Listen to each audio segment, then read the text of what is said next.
Hayatta kimseye boyun eğmeyeceksin, başın dimdik yürüyeceksin. Değerini bilmeyenlere yol göstermelisin. Hayatta kimseye boyun eğmeyeceksin, başın dimdik yürüyeceksin. Değerini bilmeyenlere yol göstermelisin.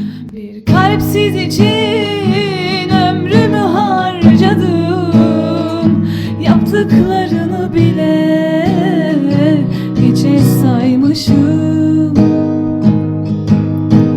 Duydum ki o çok mutluymuş, adımı bile anmaz olmuş.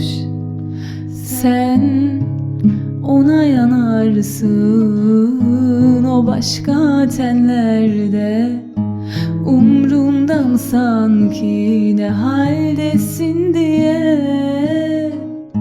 Geç olsa da anlıyor insan, değmiyor işte yıpranmak bir kalpsiz için diye. Sen ona yanarsın o başka tenlerde, umrunda mı sanki ne haldesin diye. Geç olsa da anlıyor insan, değmiyor işte yıpranmak bir kalpsiz için diye.